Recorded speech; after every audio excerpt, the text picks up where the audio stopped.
Hello and welcome to Healthy Knitting. My name is Rosie, your host. Today is June 10th, 2016, and it has been a while since I've recorded last. Well, actually not since I've recorded last because I made a project and I gave it away, and I did a little video clip that I'm going to put in somewhere if I can because iMovie and I sometimes disagree quite a lot.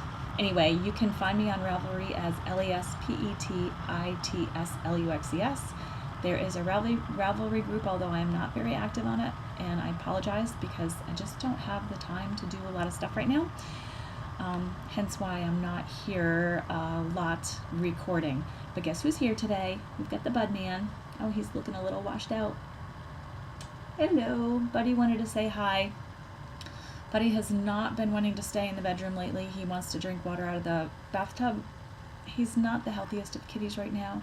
So he likes running water, and I was investigating on Mr. Chewy a lot of water fountain options, and I just need to pull the trigger and get one for him. Right now it's the bathtub with the water running. So he wanted to come in here today. This is my office and yarn room, craft room type thing. And I have all the other cats locked out of here, and I will show you that later. And when I do show you that, Buddy's going to have to disappear too. But my table is runneth over with things to talk to you about, so I have nowhere to put anything, so Buddy's gonna have to sit around here. So a lot has happened since I've talked to you last because it's been forever. Hi, Buddy.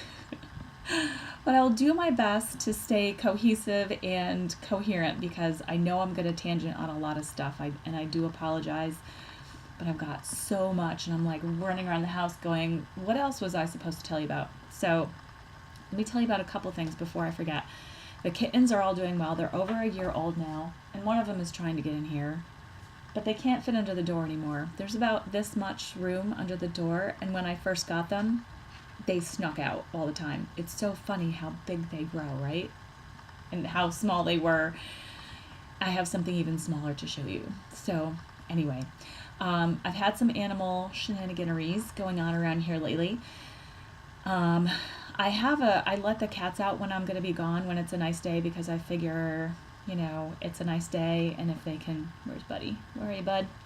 If they can be in and out, it's safe that they can run in the house. There's a window, and I have a screen door on my kitchen, and I've left one of the panels off. It's kind of like divided, and they kept ripping it off anyway, so I just pulled it completely off, and they can get in the house through there.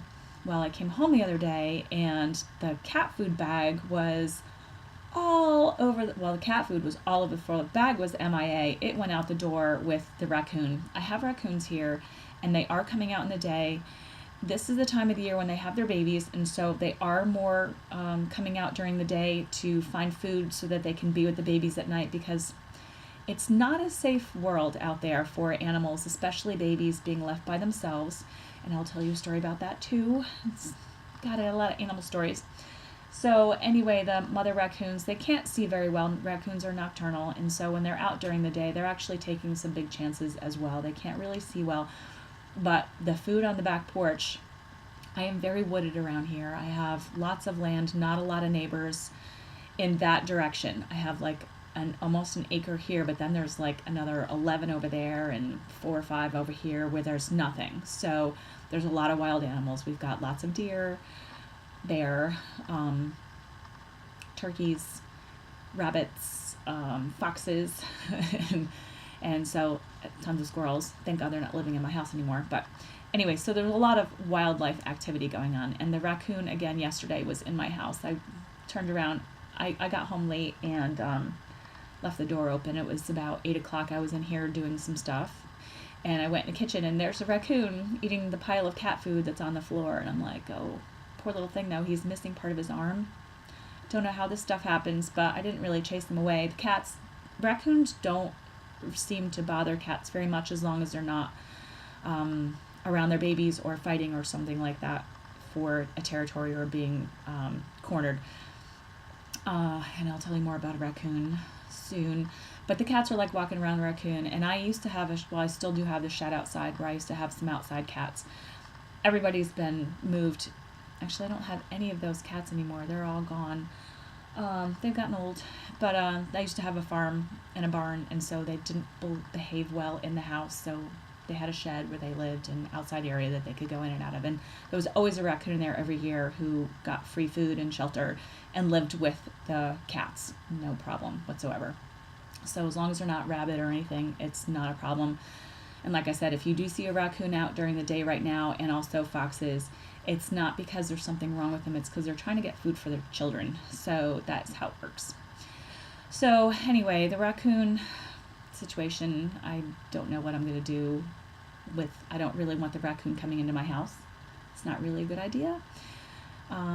So anyway, that's another thing. So one day I'm sitting in my living room, and I have a covered front porch thing, and I heard this horrible squeal, and I'm like, what the heck?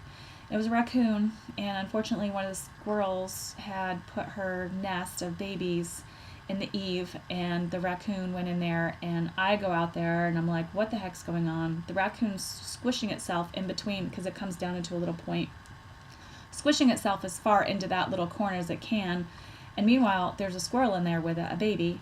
The mother's freaking out. I grabbed the other little baby squirrel, super cute, and brought it in the house overnight, put it in a basket of wool, and kept it in the bathroom cat-free, and then put it back in the morning, hoping that the mother would take care of it, because I think it was going to have a better chance with the mom taking it away versus, the raccoon was already gone. And hopefully she came back and got it, but the other one was definitely, I think it was dinner. I couldn't save it. I tried pulling the raccoon out of there, and it just kept hunkering down into the corner, and I was surprised because usually if you corner a raccoon, they flip out and they growl, and this one was just more terrified than anything. It might have been a younger raccoon because it was able to fit in there, because the raccoon I saw yesterday was ginormous. It's probably 20 pounds. Very big raccoon. Anyway, so I've had raccoon things, and then I had a fox coming through. I've seen the fox lately, and it came in the afternoon, and it was kind of like stopping and staring, and I'm like, what's it looking at? It's looking at the raccoon over there. So got a lot of wildlife these days. And the last outside wildlife thing I'll tell you about is if anybody's around deer and they hear them when they get excited, they snort and they stomp, and it makes a very pronounced noise. You usually hear them at night doing that, or if something's weird, they want to activate to let everybody else know that there's something to be alerted about. So the deer was snorting, and then it ran out of the woods, and it ran up towards the back porch towards me, where I'm looking at it going, what are you doing? And I'm like, well, there must be something weird out there. I don't know. So I'm standing out there to see what's going on.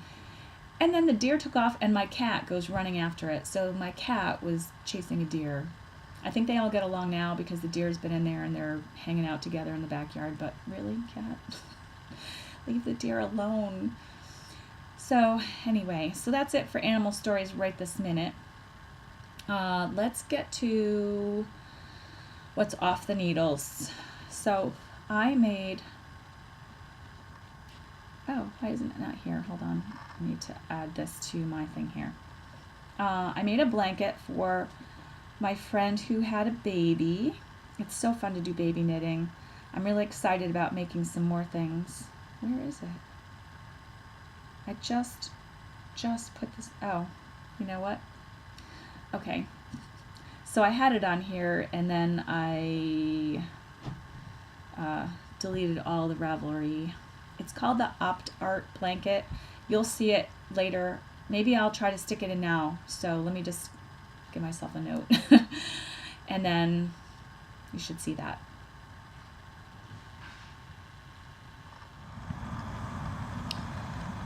So this is the FO, and this is recorded first, and the episode will be recorded later, but I need to get this off to the recipient. So I can actually see through it, so this is what it looks like. I can see that you can see it. It's pretty decent size. Actually, I would like to make one of these for myself or something like it, but I don't want to purl in the round and get any bigger, because I don't mind purling in the round, but it's there's a lot of purling. So if I'm going to do garter stitch, I would totally want it to be mindless and just knit, knit, knit, knit, knit, flip it over and knit, knit, knit. I was going to try to do that. So there's a couple things I wanted to show you on this blanket.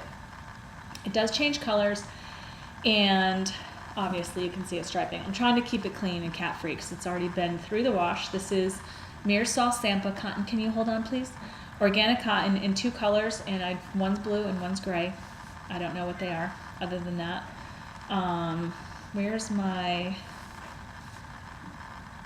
Sorry, I thought a cat was doing something bad. Is this the one? Okay, here's the side where I changed the colors. I only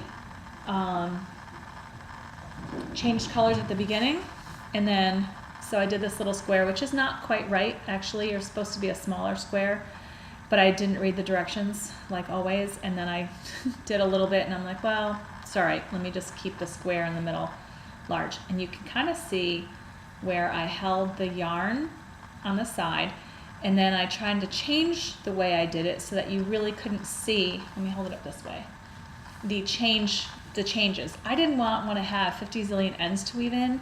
Not only that, but I thought that it would, it's going to a baby, that it would wind up just pulling out and looking really crappy, and I didn't want that. So this is the back, and what I did was I wrapped each stitch around when I went to the next round. I just wrapped the yarn all the way around it to kind of hold it in, and you can see that if I pull it apart, here, hang on. Where is it? I'm sorry, it's backwards. You can kind of see it. I think I had one that I didn't wrap. So this one I didn't wrap. But you can kind of see that you can't see the other ones very much, right? Let me see this one. It goes sideways. All of these are wrapped. You can't really see oh my gosh. It's been so long since I've recorded, I'm sorry. You can't really see the blue. So I like that method. And this is what it looks like on the back side. So it's not that bad. Really, I think if I were going to do more of that, I would just make sure that I remember to wrap it, because on one, I had to wrap it one way, and on the other, I'd had to wrap it the other way. So you really had to pay attention, and if you don't, then you make the mistake, and then you get the one that slips through, and then you can kind of see it. But I didn't think the baby would mind, and it doesn't look all that horrible. So you really can't see it that much, can you? Until you look down at the bottom. See, there's one that I missed. And then this is when I was experimenting, trying to figure out how to do it. And I just didn't have time because the baby came early to undo all of this. I took it off the needles actually at one point, and I was like, let me just see if I can do this back and forth. And then I'm like, well, I'm going to have a seam, and the seam, garter stitch seam is not as nice and clean mattress stitch as the other kind of seams. So I was like, let me just go back. The baby's not going to mind. But anyway, if you are ever doing something like that with the changing of colors and you want to carry the color up, I think that wrapping thing works pretty decent. Like I said, this one was done completely correct, and you really can't see that there's any blue there. You can see when you don't wrap it what happens. So anyway, I just wanted to show you this. I have to go run. I'm going to go bring this over to the baby, and I will do the podcast around this episode. So we'll see you. Okay, and we're back.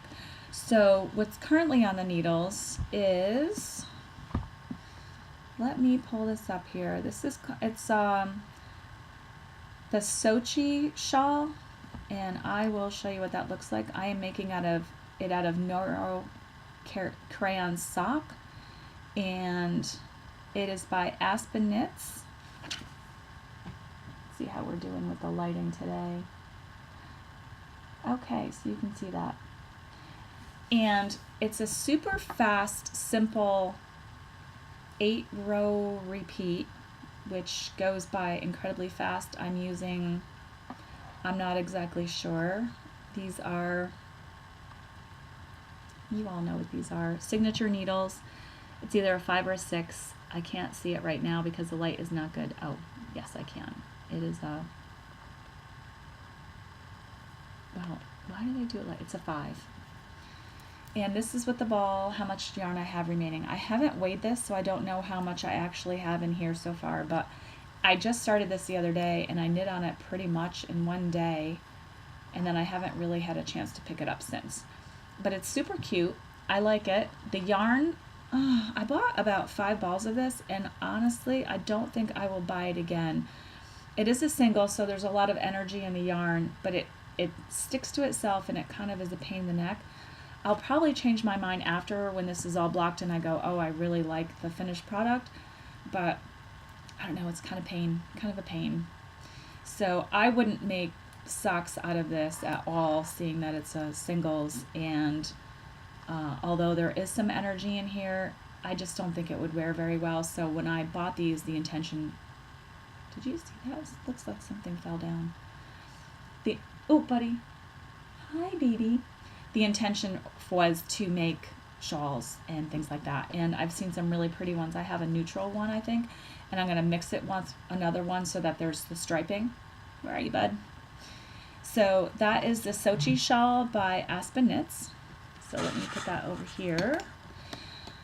Alrighty, and I am also knitting. I started oh, did I bring that in here? I've got a pile of stuff. This is just a bit of a mess. Okay, so Angela Hahn, who I have followed for quite a while, she actually used to live in Como. And that's how I originally found her blog, or I found it in the knitting world, and she was living in Como, which is where I will eventually wind up. And just fell in love with her pictures, and I love her design aesthetic and everything. So she designed the Menemesha pullover, and it's in Interweave Knits in summer 2012. And this is what it looks like. And I've started this, and I've kind of stalled out. I've only done, I think, one repeat with the project. So here's the sleeve. This is one repeat. I'm using the Hiya, and these are not the sharps. I like the sharps, the Hiya sharps, much better, and I only have the 7s in those. Oh, and by the way, I found my other ones, and I'll tell you about that in a second. I thought I was missing my 7s. Hello, buddy. This is Buddy's favorite thing to do, is to give backwards hugs. So this is 100% cotton. It's organic cotton DK from Mirsal Sampa. And I think I have enough yarn for this. If I don't, I will be able to add maybe a different color if I don't feel like it's going to be enough. But I just kind of stalled out on that. I haven't really picked it up since I did that one repeat, and then I was like, oh, I don't really want to knit that. Then I have been knitting on, you know what, it's in my purse. Okay, I'm back. Sorry, has been in my purse for the longest time ever, and I kind of stopped working on it, and then the other day I decided to pull that out again when I was stuck doing nothing, and it is the Viajanche by Martina Bem. Just want you to be able to see that, because I don't write show notes, and if anybody needs to spell anything, it's going to be there. If you have a question about anything, you can always post it in the Ravelry group, but sometimes I don't check there for quite a while, which, Karen, I have to get back to you. I'm sorry. Thank you for posting all those pictures, and your garden looks fabulous. I love all the trees and the fruits and stuff. I did actually buy, see, I'm tangenting again. I bought some arugula seeds. I haven't planted them yet because I haven't figured out where the heck I'm going to put them, because they're probably just going to get eaten by wild animals anyway, but it'll be fun. I love arugula. So here's my Viajanche, and I didn't put a marker to tell you where I was before, but I did do quite a bit. So this is bitter sweet. I don't have the tag anymore. I'm sorry. It's really nice yarn. It's 50% merino, I think, and 50% tencel. And it's this beautiful grape color, and what I wanted it for was in the summer to just have something that I can put over my shoulders, because at night it gets kind of chilly. And I have to say, it's been like fall here for the past couple days. Beautiful weather, absolutely stunning.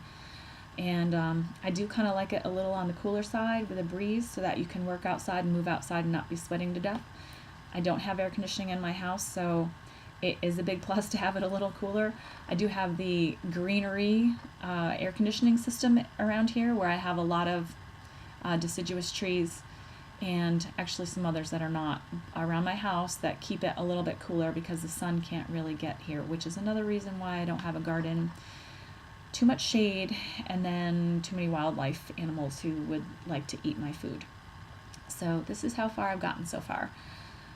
And I made a big one of these and absolutely love it. So I figured this one's going to be a little smaller. And you know what I find is very interesting? I have some hand spun that I'm going to put together for a shawl. I haven't figured out what it's going to be yet. And these are the two. I think I've showed you these before, but I wanted to put these two together. This is like the same color of that yarn, and I think I dyed this. I'm pretty sure I dyed this. I dyed both of these. And I did a lot of dyeing this past week, and a lot of ripping out of things, and all sorts of stuff. So let me put that away. Okay, so that's all I've been knitting on. I told you I wanted to make the spider socks and make that out of my hand spun, which is right here. Oh, that was on Signature Needles size 6. And these are my no, these are not signatures. I have signatures in these, but these are, I tried, so I didn't get gauge. They had quite a lot. I think they wanted 8 or 9 stitches. I was one short. So then I went down, I think I did the gauge on zeros, and then I went down to double zeros. The gauge didn't change. The only thing that changed was the row gauge, not the stitches per inch. And I found that to be true for a lot of things, that it's just sometimes when you go down a needle size, you may not actually get the row gauge, the stitch gauge change, but your row gauge will change. So I started that, and then I ripped it out, and then I decided to actually, because someone else had that same problem where they couldn't get the gauge for the socks, so they just took 4 stitches out. So I am going to do that as well. And I started, and something happened, and I took it out. It turned into the mess, so I have to redo it. So I'm going to try that sooner than later, but it's just sitting in there waiting. Okay, so that's it for knitting. Now, a lot of stuff to show you.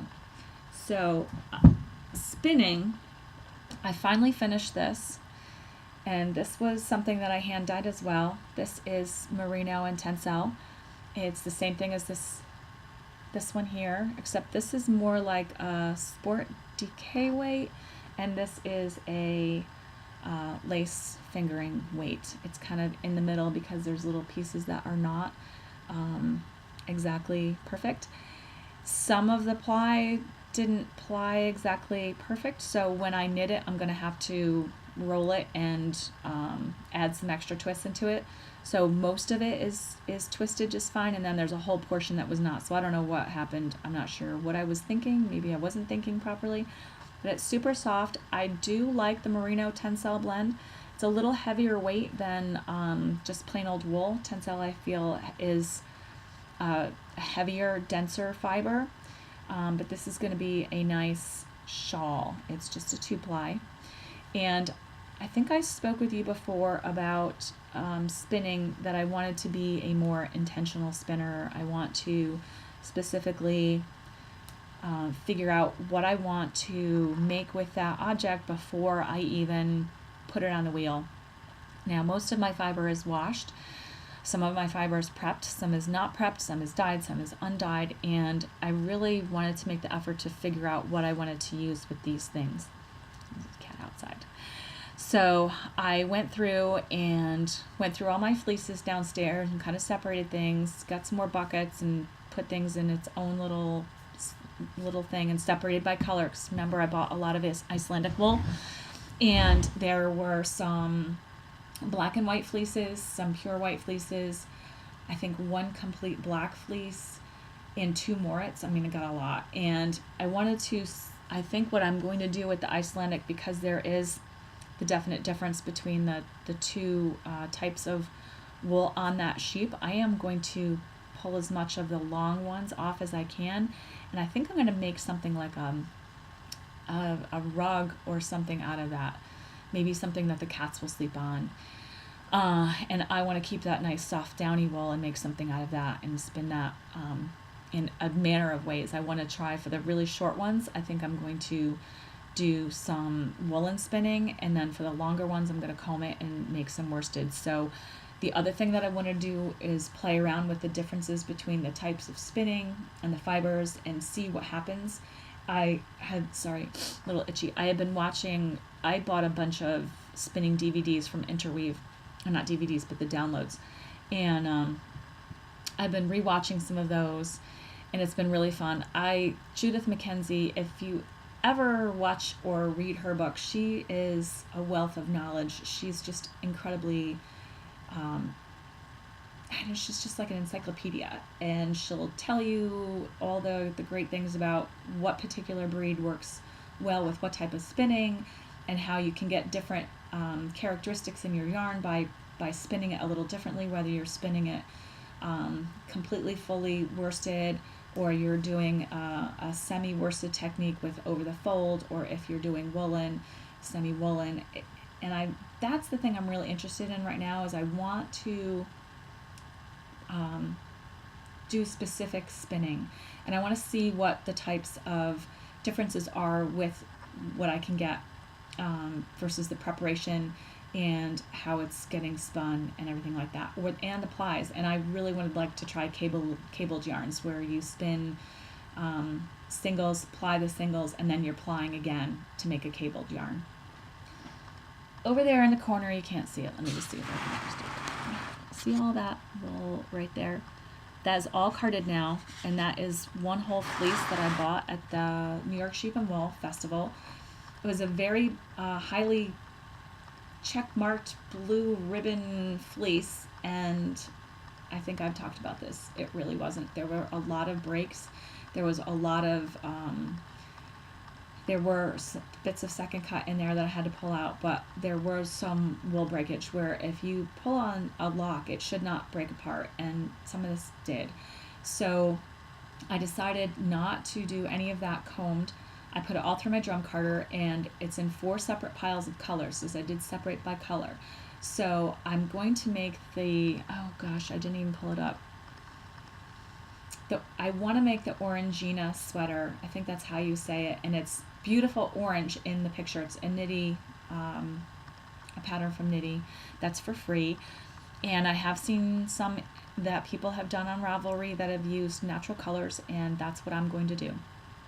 I should have enough of all types, so now I need to spin to see if I get gauge. It is a woolen spun yarn that they use in the project, so I'm good there. That's what I'm going to use, but it's a very fine woolen spun, and that might be a little tricky for me, so we'll see how that goes. But I haven't even started any of that yet. It's just all prepared and ready to go. My wheel is completely empty now behind me. You can see there's nothing on that. I took everything off, so I'm just ready to start that project. So let me think what else I want to talk about spinning. Oh, I have some beautiful, well, all right, never mind. I'm not going to talk about that. Anyway, the yarn is, the wool is separated downstairs, and I'm looking forward to just trying to figure out what to do with certain fleeces and prepare them in certain ways. And I got more books out of the library, comparing those. And once I'm done with that, I will do like the top 3 spinning reference books that that should be in your spinning library, and I probably will wind up buying a couple of those. I do have the Fleece and Fiber source book, but I don't feel that that's an end-all be-all. I'm looking at a couple more that I've looked at that I really feel are good books to put in the library. So more on that a little bit later. So I did a little bit of Finish It or Frog It, and I frogged quite a lot of objects. 1, 2, 3, 4, 4 objects. Yeah, and it was a pain in the behind to pull out. One of them was the Surrey Blue Alpacas, Surrey DK weight alpaca yarn. Gorgeous, gorgeous, gorgeous yarn. And I made this sweater many years ago, and I didn't do it right. It was the top down. It was from Custom Knits by Wendy Johnson, and it came down, and it just came down a little too far to button here. So if it had buttoned up here, it would have been better. So it was this big U-neck, and it just never fit right. And I was like, I can't even give this away because nobody could wear it. Ripping that apart was the biggest pain because it stuck to itself, and yeah, but I got all the yarn back, mostly a couple bits. I was like, forget it. I took out a DK weight skirt, cotton skirt, gone, and 2 full sweaters. And I think that was it. And so I've reclaimed that yarn. Yay. my pile has diminished of all the stuff that needed to happen. I still do have, this is crazy. Those 2 projects need the ends woven in. I made that cardigan last year, never woven the ends, and that's the cape. Never worn it woven in the ends, and I need to tack down the neck. But it's on the list of things to do. It will happen. So then I decided, because I had some projects that had, so I'm telling you something that you shouldn't do. I had a stain on it. It was a white sweater. It is no longer white. It is now blue. This is my sweater. I used RIT dye. You can still see the stains, but not as much. Like I'm sure you can probably see on this, this side over here. Where is it? I'm doing the wrong hand. This is so confusing. Oh my gosh. Right here. Well, it's not showing up all that. You see it's a little darker? That was a stain. This was a completely white sweater. Now the thing about when you dye with RIT is that certain things are not going to dye. So if the yarn is not 100% cotton yarn and it's some type of a synthetic yarn, it's not going to dye it. And I kind of knew that going in, so you can kind of see there.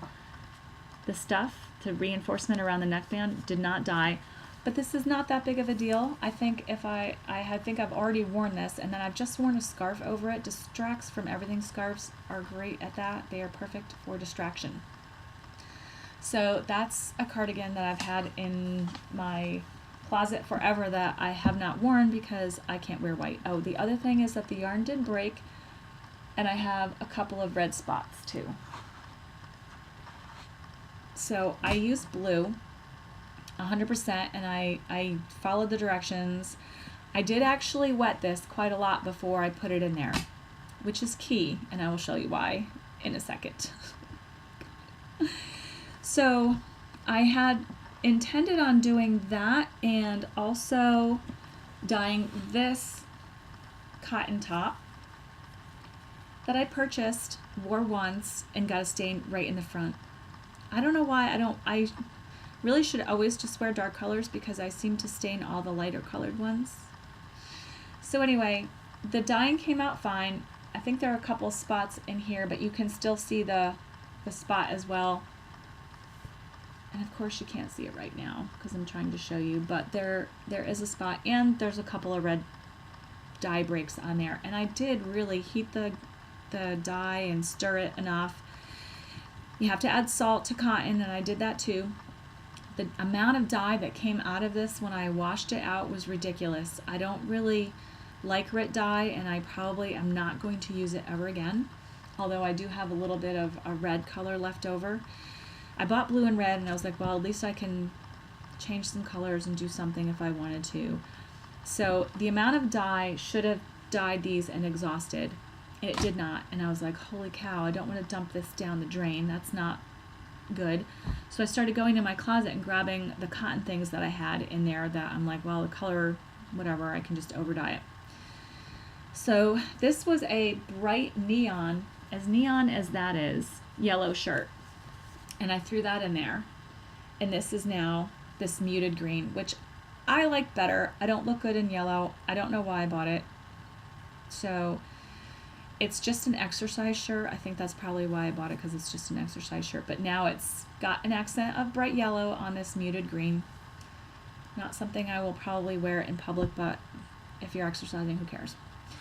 Then I grabbed this shirt, which is another, this was like, oh my god, you can almost see it.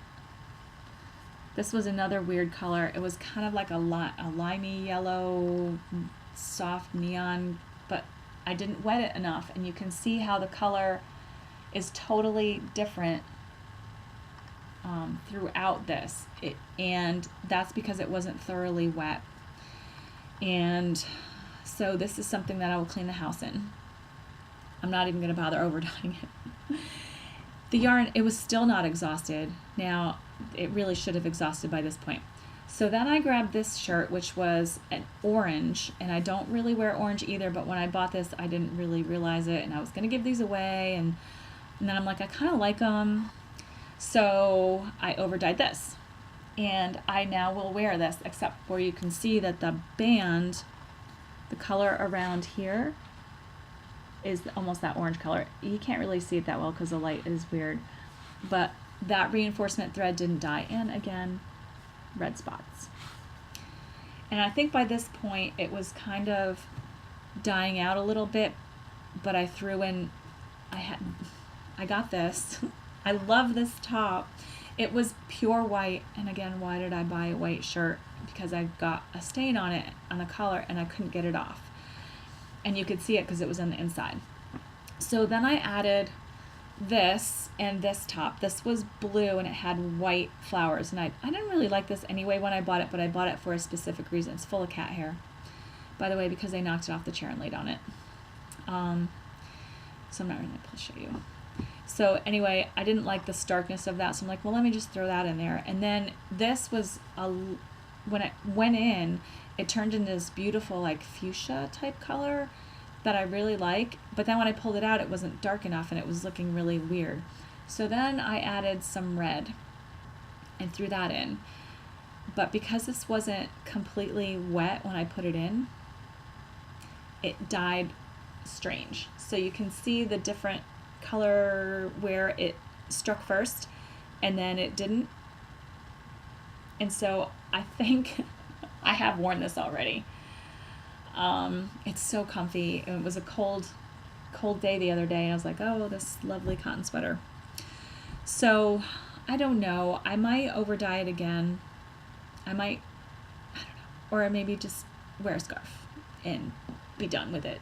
So I do have a little bit of that red left, but gosh, I mean, I still had to throw away. Like, it never really completely exhausted out of the pot. It was just so strange.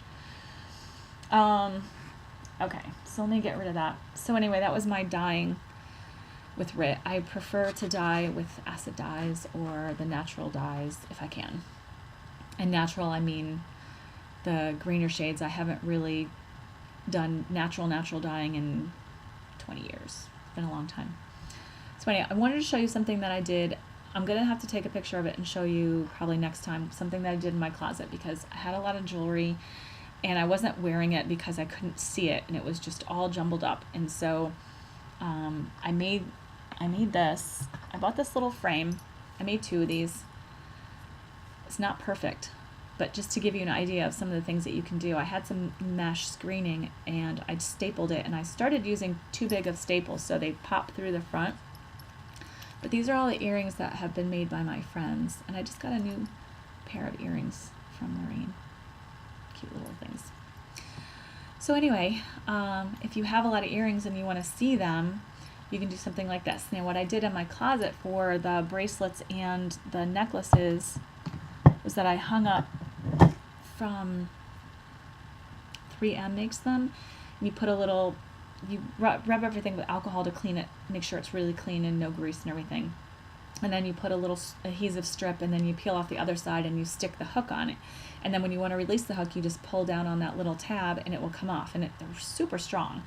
And so I lined them all up, and I hung all my bracelets up on the top and my necklaces on the bottom, and now I can see everything and I can just go in there and grab it. They don't get tangled, they don't get messy, and it's just so easy to actually be able to wear the stuff that you have.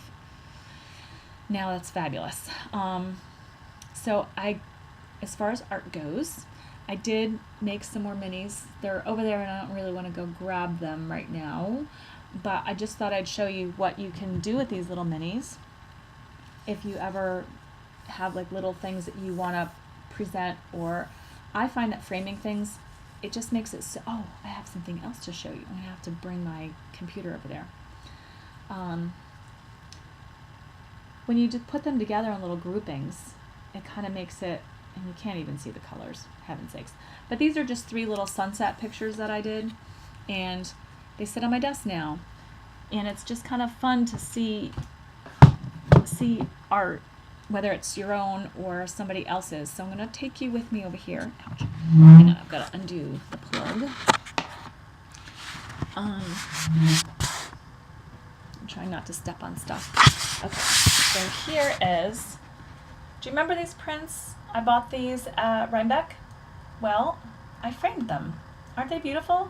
The little ones were cards, and the top one was actually a print. So I just went to Michael's, our local craft store, and they had these cute little frames. They were all on sale.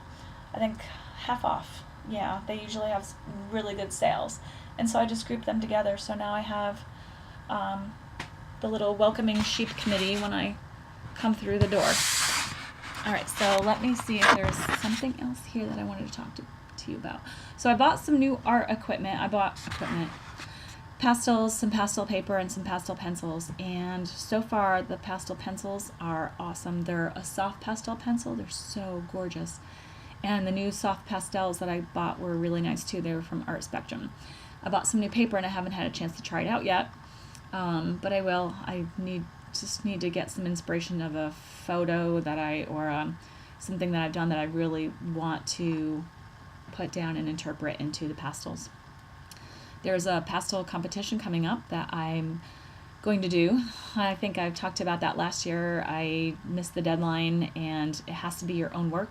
So even the reference photo, if you're taking it from a photo, needs to be your own photo, so no one else's photo. And a lot of times I've been making my paintings from a reference photo that I've seen somewhere else.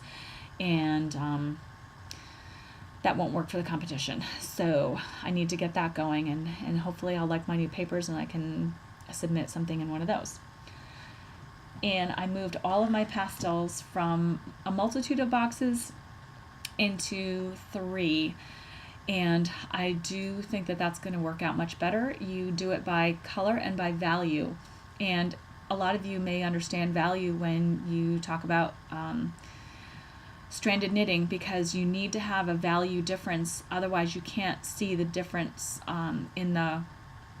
You know what? Hang on. Let me grab this because I think this is very helpful in seeing value, because I was kind of surprised a little bit when I put my pastels together, because you can have some colors that look like they're a yellow that's light, but really the value is not, or you think that this pink is a light color and the value is really different. And it's the value scale that separates whether you can see the difference in the when you do stranded knitting, because you need to have 2 separate distinct values along the scale. Usually it's a scale from 1 to 10. So if I put this in front, will you be able to, you can see the difference between the light colored and the dark colored. Obviously this is a pretty easy to see, but if I showed you some of the other because I did this when I actually laid everything out as I thought it was, and then I looked through here and I was totally surprised. I'm like, well, what is that light colored one doing over there? And it wasn't the same value, but the color looked like it should go there. So if you're ever doing color work, these little red acetate things are very helpful, because you'll be able to see. Or you can take a photo of it on your camera and then switch it to black and white, because the black and white will also show up the value difference. So let's just look at this and see where we're at here. Those look like I can't see now because I'm looking through the red. So I can't see what you're seeing.